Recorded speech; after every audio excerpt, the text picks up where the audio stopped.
Bismillahirrahmanirrahim. Assalamualaikum warahmatullahi wabarakatuh dan salam sejahtera. Ini merupakan satu program anjuran Jabatan Pendidikan Negeri Melaka, iaitu program E-Belajar untuk subjek sains tingkatan 3. Bab untuk program ini ialah daripada bab 6 elektrik dan kabinetan. Ya, tanpa bermasa, saya perkenalkan diri saya Puan Hermizan binti Gaifullah daripada SMK Molek. Ya, saya mulakan dengan standard kandungan, itu 6.1 penjanaan tenaga elektrik. Standard pembelajaran 6.1.1 memerihalkan sumber tenaga yang boleh baharu dan tenaga tidak boleh baharu. 6.1.2 menerangkan dengan contoh proses penjanaan tenaga elektrik daripada pelbagai sumber tenaga.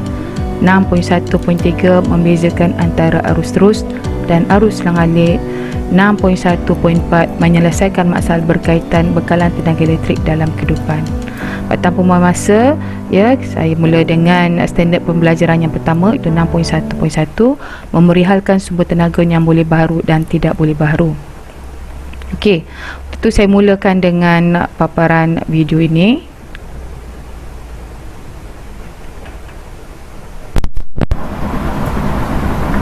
Lin tinggal di rumah yang menggunakan tenaga solar untuk menjana tenaga elektrik. Ini berlaku kerana panel-panel solar yang dipasang pada bumbung menggunakan tenaga boleh baharu daripada matahari. Rumah jiran Lin menggunakan tenaga elektrik daripada grid sesalur. Tenaga elektrik jenis ini dijana di stesen jana kuasa yang menggunakan sumber tenaga tidak boleh baharu seperti arang batu. Adakah anda tahu apa yang dimaksudkan dengan sumber tenaga boleh baharu? Sumber tenaga boleh baharu adalah sumber tenaga yang boleh digantikan oleh alam semula jadi dalam masa yang singkat dan tidak akan habis digunakan. Contoh-contoh sumber tenaga boleh baharu ialah solar, angin, ombak, pasang surut, tenaga hidro, biogeosim dan tenaga geotermal. Apakah sumber tenaga tidak boleh baharu? Sumber tenaga tidak boleh baharu adalah sumber tenaga yang tidak boleh digantikan oleh alam semula jadi dalam masa yang singkat dan boleh habis digunakan. Contoh-contoh sumber tenaga tidak boleh baharu ialah arang batu, petroleum, gas asli dan tenaga nuklear. Okey, itulah merupakan sedikit maklumat berkaitan dengan sumber tenaga boleh baharu dan tidak boleh baharu. Okey, jadi kita boleh katakan bahawa sumber tenaga ni terbahagi kepada dua, itu sumber tenaga boleh baharu dan sumber tenaga tidak boleh baharu. Kita lihat peta pokok di sini.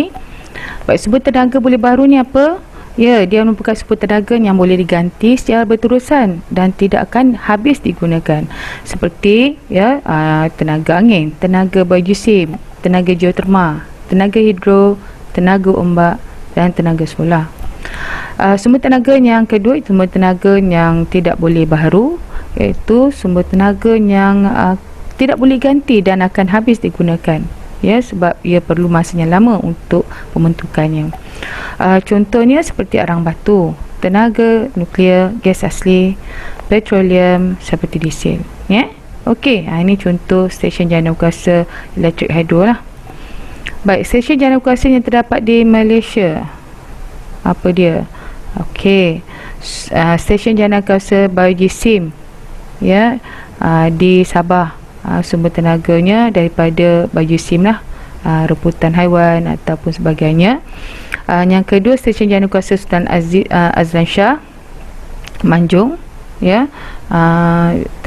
Sumber tenaga adalah arang batu. Stesen jana kuasa Tuan Gajah Afar di Negeri Sembilan, sumber tenaganya gas asli. Stesen jana kuasa Gelugor di Pulau Pinang, sumber tenaga diesel. So, kalau kita lihat di sini, jenis jana kuasanya ialah jana kuasa terma, ya. Okey, kita teruskan dengan stesen jana kuasa hibrid di Pulau Perhentian Kecil Terengganu dengan kombinasi 3 jenis sumber tenaga, iaitu angin, solar dan diesel. Terakhir ialah stesen jana kuasa hidroelektrik Pakun di Sarawak ya, semua tenaganya lah daripada tenaga hidro. So ini adalah antara beberapa stesen jana kuasa yang terdapat di Malaysia. Okey, kita teruskan dengan standard pembelajaran yang berikutnya, 6.1.2, menerangkan dengan contoh proses penjanaan tenaga elektrik daripada pelbagai sumber tenaga. Okey, baik, sebelum tu kita kena tahulah dahulu bagaimana ya proses penjanaan tenaga elektrik berlaku. Okey, baik, dia dimulakan dengan alat dipanggil generator ya, alat yang digunakan untuk menjana tenaga elektrik. So kalau kita pergi pada model kecil ni ya, terdapat dua komponen utama ya. Apa komponen itu? Iaitu potensi magnet dan juga gegelung dawai. Baik, bagaimana ia dilaksanakan ya? Okey, kita lihat di sini ya. Baik, apabila engkol pada model generator diputarkan, satu arus yang dikenali sebagai arus aruhan akan dihasilkan ya. Pengaliran arus aruhan ini menyalakan LED. Macam mana ia berlaku ya? Okey, kita tengok model ringkas ni, ada magnet, dia ada juga gelung dawai dan juga ada engkol. So ini adalah engkol lah. So engkol ni akan diputarkan, akan digerakkan oleh memutarkan roda akan menggerakkan tali sawat, dan tali sawat kemudian menggerakkan gegelung dawai. Gegelung dawai ini akan memotong ya medan magnet yang terdapat di sekitar magnet ini. Okey, baik, bagaimana elektrik ini terhasil? Okey, pada tahun 1831 ni, ahli sains ni Michael Faraday telah melakukan satu siri kajian tentang penyanaan tenaga elektrik dengan menggunakan medan magnet. Maka dia buat kesimpulan bahawa arus elektrik ini dihasilkan pertama oleh gerakan dawai yang menyebabkan garis medan magnet dipotong ya. Yang kedua, gerakan magnet menyebabkan garis medan magnet dipotong. So kita lihat pandangan pertama ni, gerakan dawai telah menyebabkan garis medan magnet dipotong. Baik, gerakan dawai atau penyambung atau solenoid ya, digerakkan melalui ruang di antara kutub magnet utara dan kutub selatan secara tegak lurus. Hasilnya, garis medan magnet yang wujud di antara dua kutub akan dipotong. So arus aruhan dihasilkan dalam dawai penyambung atau solenoid dan mengalir melalui galvanometer. So jarum galvanometer akan terpesong. Okey, baik, yang kedua, gerakan magnet. Gerakan magnet menyebabkan medan magnetnya dipotong oleh solenoid. Bagaimana ya? Okey, magnet digerakkan seperti yang ditunjukkan dalam rajah supaya garis medan magnet dipotong oleh dawai penyambung atau solenoid. So di situ arus aruhan dihasilkan dalam dawai yang kemudiannya mengalir dan melalui galvanometer. So jarum penunjuk galvanometer akan terpesong. Okey, satu aktiviti 6.2 di dalam buku teks ialah, yang merupakan satu aktiviti membina sebuah generator ringkas yang dapat menyalakan LED dengan menggunakan magnet dan gegelung dawai. Ini magnet menadur, tengahnya adalah gegelung dawai yang kemudian bergerak ya. Dari gerakan ini menyebabkan arus aruhan terhasil dan menyalakan lampu LED. Baik, kita lihat soalan. Tandakan betul pada pernyataan betul tentang pemotongan garis medan magnet. So kita lihat sini, apabila medan magnet gegelung dawai dan magnet dalam keadaan pegun, garis medan magnet dipotong. Kalau kita lihat, kalau dua-dua ni tak bergerak, kutub tak bergerak, kan gegelung dawai juga tak bergerak, tidak akan berlaku apa perubahan ya.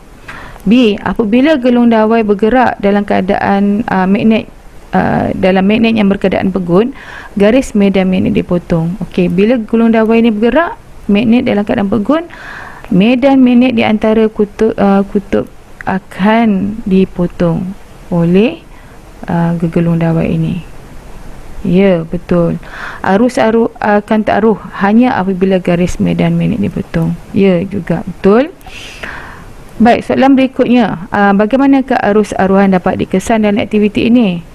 Arus aruhan dikesan berdasarkan kepada pesongan jarum galvanometer. So arus aruhan dihasilkan dan mengalir melalui galvanometer dan memesongkan jarum. Kedua, bagaimanakah arus aruhan dihasilkan oleh generator arus terus? Arus aruhan dihasilkan apabila medan magnet dipotong Dan keempat, nyatakan dua bentuk tenaga selain tenaga elektrik yang dihasilkan dalam aktiviti ini. Tenaga itulah tenaga kinetik oleh gerakan daripada gegelung dawai, dan juga tenaga haba iaitu dari penghasilan ni. Baik, sumber tenaga yang boleh baharu dan tidak boleh diperbarui, ya. Kita lihat pada awal tontonan video, sumber tenaga boleh baharu adalah merupakan sumber tenaga yang boleh diganti secara berterusan dan oleh fenomena semula jadi, ya, seperti daripada matahari, tenaga solar, angin, tenaga angin, air, tenaga hidroelektrik, dan tumbuhan, tenaga biomas. Bagi sumber tenaga tidak boleh baharu yang tidak boleh diganti kerana penghasilannya mengambil masa yang lama, ya, seperti contoh bahan api daripada petroleum dan gas asli, dan bahan radioaktif. Okey, kita lihat bagaimana penjanaan tenaga elektrik di stesen jawatankuasa penyiaran terma. So, dalam mekanismenya, pembakaran bahan api, ya, bahan api dibakar yang mendidihkan air di dalam rela atau ini menjadi steam. Steam akan mengalir lalu memutarkan turbin di sini dan penjana elektrik akan terhasil. So, perubahan bentuk tenaga yang berlaku ialah pertama tenaga kimia kepada tenaga haba, tenaga kinetik dan tenaga elektrik, ya. Kalau kita lihat di sini, apa fungsi air laut ni? Ialah berfungsi untuk menukarkan steam atau wap air kepada air balik supaya kitaran ni boleh berlaku sekali lagi. Okey, kita terus dengan penyiaran tenaga elektrik di stesen jawatankuasa solar, ya. Kita mulakan dengan melihat dahulu bagaimana panel-panel solar yang mengandungi sel-sel solar menukarkan, ya, tenaga cahaya daripada matahari kepada tenaga elektrik seperti yang ditunjukkan dalam mekanisme ini.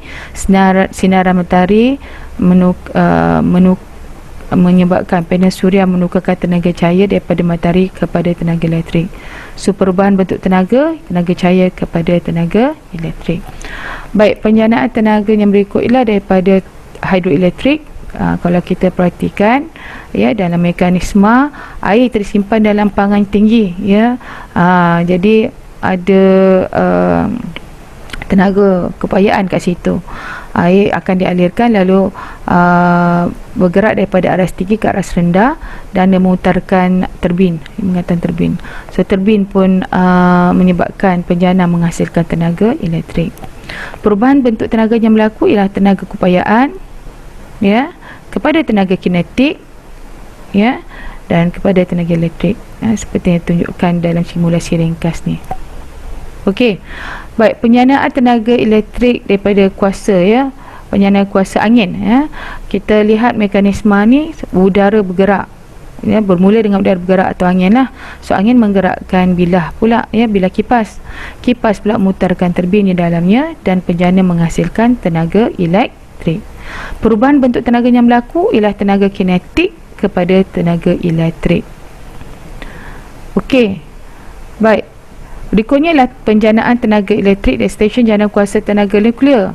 Baik, dalam mekanisme ni kita lihat tindak balas nuklear berlaku, seperti contohnya tindak balas uranium akan menghasilkan tenaga haba yang tinggi yang akan mendidihkan air, ya. So, air didihkan menjadi steam.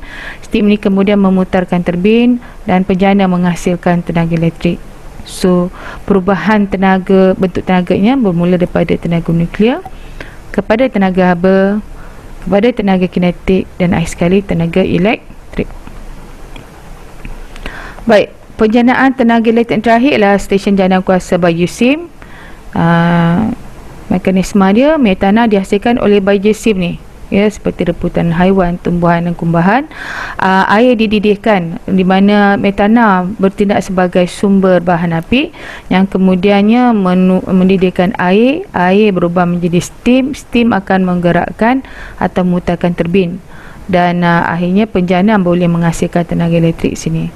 So, perubahan bentuk tenaga yang berlaku daripada tenaga kimia kepada tenaga haba, kepada tenaga kinetik dan akhir sekali tenaga elektrik.